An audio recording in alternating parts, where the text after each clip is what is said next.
بسم اللہ الرحمن الرحیم۔ ناظرین و سامعین، آج ایک انتہائی خوبصورت اور ایمان افروز واقعے کے ساتھ ہم آپ کی خدمت میں حاضر ہیں، اور یہ واقعہ ایک صحابی رسول حضرت ربیع بن عامر رضی اللہ تعالی عنہ کی غیرت اور حضور کی شریعت سے محبت کا واقعہ ہے۔ حضرت سعد بن ابی وقاص رضی اللہ تعالی عنہ جب سپہ سالار بنا کر ایران کی طرف بھیجے گئے تو حضرت سعد بن ابی وقاص رضی اللہ تعالی عنہ نے حضرت ربیع بن عامر کو اسلام کا سفیر بنا کے ایرانیوں کی طرف بھیجا۔ ایران کا اس وقت کا جو بادشاہ تھا اس کا نام رستم تھا، اور یہ اسلام کا طریقہ ہے کہ جب بھی کسی ملک پہ، کسی ریاست پہ، کسی قلعے پہ حملہ کرنا ہے تو اس سے پہلے اسے اسلام کی دعوت دینی ہے۔ اگر اسلام کی دعوت قبول کر لے تو فابیہا، وگرنہ اسے جزیہ دینے پہ آمادہ کرنا ہے کہ یہ سلطنت، یہ ریاست، یہ قلعہ اسلام کے ماتحت چلے گا اور آپ اس کا جزیہ دیں گے، اور اسلام آپ کو مکمل سہولیات فراہم کرے گا، ہر طرح کی فیسلٹیز آپ کو پرووائڈ کرے گا، ہر طرح سے فیسیلیٹیٹ کرے گا، تو لہٰذا تم اسلام کے ماتحت رہ کر اچھی زندگی گزار سکتے ہو۔ ہاں، اگر کوئی یہ بھی نہ مانے تو پھر اس کے بعد اسے جنگ کی دعوت، یعنی جنگ کے لیے کہا جاتا ہے کہ پھر اگر تم اسلام بھی قبول نہیں کر رہے، جزیہ بھی نہیں دے رہے، تو پھر جنگ کے لیے تیار ہو جاؤ۔ تو یہی بات کرنے کے لیے حضرت سعد بن ابی وقاص رضی اللہ تعالی عنہ نے حضرت ربیع بن عامر کو ایران کے بادشاہ، جس کا نام رستم تھا، اس کے ہاں بھیجا۔ حضرت جناب سیدنا ربیع بن عامر رضی اللہ تعالی عنہ سادہ سا لباس ہے، عام سی سواری ہے، کوئی جاہ و جلال نہیں، کوئی لشکر نہیں، کوئی پروٹوکول نہیں کہ میں کوئی سفیر آ رہا ہوں، اس طرح کا کسی بھی قسم کا کوئی بھی تصنع یا بناوٹ نہیں ہے۔ اور یہی اسلام کا حسن ہے، اسلام کی خوبی ہے کہ مسلمان اگر دشمن کو مرعوب کرتا ہے، اس پہ رعب ڈالتا ہے، تو اپنی ایمانی طاقت سے ڈالتا ہے، نہ کہ اپنے پیسے سے، نہ اپنی گھڑیوں سے، نہ اپنی گاڑیوں سے، نہ اپنے کوٹوں سے، نہ اپنی ظاہری صورت سے، نہ تصنع سے، نہ بناوٹ سے۔ اسلام اور اسلام کے ماننے والے اپنا ایک تشخص رکھتے ہیں جو کسی بھی طرح کی دنیاوی تصنع کا محتاج نہیں ہے، دنیاوی دکھاوے کا محتاج نہیں ہے، رکھ رکھاؤ کا محتاج نہیں ہے۔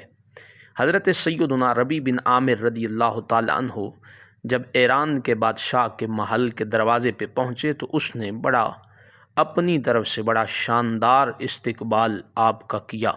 اور اس نے تیار کر رکھا آپ کے لیے، اس نے بڑا بہترین کارپٹ، آج کے دور میں جیسے ریڈ کارپٹ ہوتا ہے اس طرح کا کارپٹ آپ کے لیے بچھا کے رکھا ہے، آپ کے لیے سونے کی کرسی لگائی گئی ہے، بڑی زیب و آرائش کی گئی، تاکہ اس کے پیچھے وجہ اور لاجک یہ ہے تاکہ اسلام کا سفیر، مسلمانوں کا نمائندہ ہمارے اس جاہ و جلال کو دیکھے تو مرعوب ہو جائے، اس پہ ہمارا رعب پڑ جائے، اور وہ اپنی بات صحیح طرح ہم تک نہ پہنچا سکے، میسج صحیح طرح کنوے نہ کر سکے، اور ہمارے رعب کے دبدبے میں آ کر، دباؤ میں آ کر واپس جائے، اور جا کر اپنی افواج سے اور اپنے سپہ سالار سے کہے کہ ان پر حملہ نہ کرو، یہ تو بڑے طاقتور ہیں، ان کے اس ایران کو چھوڑ دو اور کہیں اور چلے جاؤ۔ اب وہ کافر اپنے دنیاوی جاہ و جلال سے حضرت ربیع بن عامر رضی اللہ تعالی عنہ کو اس بات سے مرعوب کرنا چاہ رہا ہے، لیکن سیدنا ربیع بن عامر رضی اللہ تعالی عنہ جب اس دربار میں اور اس محل میں پہنچے تو پھر اقبال قلندر لاہوری نے کہا تھا، اللہ کے شیروں کو آتی نہیں روباہی، اور کہا تھا یہ غازی، یہ تیرے پر اسرار بندے، جنہیں بخشا ہے تو نے ذوق خدائی،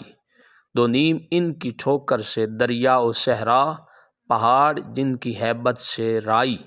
حضرت سیدنا ربی بن عامر رضی اللہ تعالی عنہ اس کے دربار میں گئے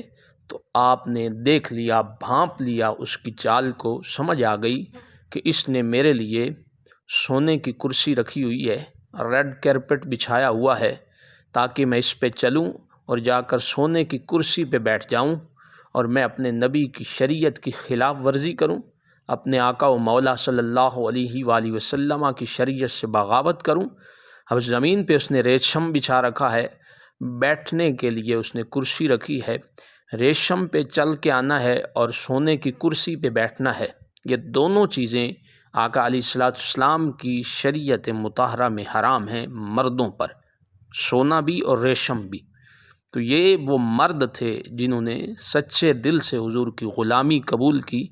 جنہوں نے سچے دل سے کلمہ پڑھا۔ تو لہٰذا یہ وہ لوگ ہیں جو نہ تو دنیا سے مرعوب ہوتے ہیں،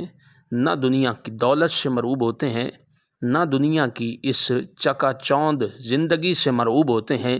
یہ اگر کسی سے مرعوب ہیں تو اللہ کے خوبصورت نام سے اور حضور کے خوبصورت نام سے مرعوب ہیں اور اسی سے پیار کرتے ہیں۔ حضرت ربی بن عامر رضی اللہ تعالی عنہ نے اپنی تلوار نکالی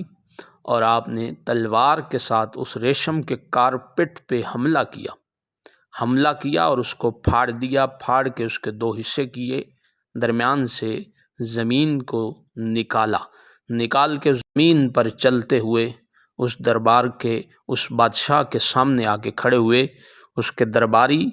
اس کے وزیر اور مشیر جب یہ عمل دیکھتے ہیں تو حیران رہ جاتے ہیں، ششدر رہ جاتے ہیں کہ کیسا یہ بندہ ہے کہ اس نے بادشاہ کا ڈر اور اس کے سپاہیوں کا ڈر بھی خاطر میں نہیں لایا، اور اس نے اپنی تلوار سے اتنا قیمتی ریشم کا قلین پھاڑ دیا ہے۔ بادشاہ کے جا کے بادشاہ کے سامنے کھڑے ہوئے تو انہوں نے کہا بیٹھ جائیں، بیٹھنے کے لیے جو کرسی رکھی گئی ہے وہ سونے کی ہے۔ تو حضرت ربی بن عامر نے اس کرسی کو لات ماری، ٹھڈا مارا، ٹانگ ماری، وہ پیچھے جا کے گری اور آپ اسی جگہ اپنی تلوار کی ٹیک لگا کے کھڑے ہو گئے اور اسے کہا تمہیں پتہ نہیں ہے ہم مسلمان ہیں، ہمارے آقا و مولا صلی اللہ علیہ وآلہ وسلم کی شریعت مطہرہ میں سونا بھی مرد پہ حرام ہے اور ریشم بھی مرد پہ حرام ہے۔ تو وہ جلال میں آ کے کہنے لگا میں نے تمہیں عزت دی، میں نے تمہیں پروٹوکول دیا، میں نے تمہارے لیے ریشم کے قالین بچھوائے، سونے کی کرسی لگوائی تاکہ تمہاری عزت کی جائے، لیکن تم نے ہمارے ساتھ یہ کیا معاملہ کیا؟ تو آپ بے دھڑک اور بے جھجک بولے، آنکھوں میں آنکھیں ڈال کے بولے۔ آپ نے کہا یہ سونے کی کرسیاں، یہ ریشم کے قالین تمہیں مبارک ہو، ہم ان چیزوں کو نہیں دیکھتے، ہم اپنے نبی کی شریعت کو دیکھتے ہیں، ہم اس دنیا کے دیوانے نہیں، ہم اپنے نبی کے دیوانے ہیں، ہم اسلام کا پرچار کرنے والے، دین پر چلنے والے، دین کے سچے سپاہی ہیں، ہمیں دنیا مرعوب نہیں کر سکتی۔ ایک سپاہی آگے بڑھا، اس نے کہا یہ اپنی تلوار دے دیں، نیزہ دے دیں۔ آپ نے کہا نہیں، یہ نیزہ اور تلوار ہماری شان ہے، یہ ہمارے پاس ہی رہے گی، کوئی ہم سے ہمارا نیزہ، ہمارا اسلحہ، ہماری تلوار ہم سے لے نہیں سکتا۔ حضرت ربی بن عامر رضی اللہ تعالی عنہ نے یہ پیغام دے کر دنیا کو، امت مسلمہ کو بتایا کہ حالات جیسے بھی ہوں، صورتحال جیسی بھی ہو، معاملات جیسے بھی ہوں، مسلمان ایک سچا مسلمان، مومن ایک سچا مومن کبھی بھی حالات، صورتحال اور معاملات کو نہیں دیکھتا، بلکہ وہ حضور کی ذات کو دیکھتا ہے، حضور کی شریعت کو دیکھتا ہے، اللہ اور اللہ کے رسول کے احکامات کو دیکھتا ہے اور انہی کے مطابق زندگی گزار کے فلاح پا جاتا ہے، اس دنیا میں بھی کامیابی سمیٹتا ہے اور اگلے جہان بھی کامیابی سمیٹے گا۔ اللہ ہمیں حضور کی شریعت، آقا علیہ السلام کی تعلیمات پر چل کر زندگی بسر کرنے کی توفیق عطا فرمائے۔ وآخر دعوانا ان الحمد للہ رب العالمین۔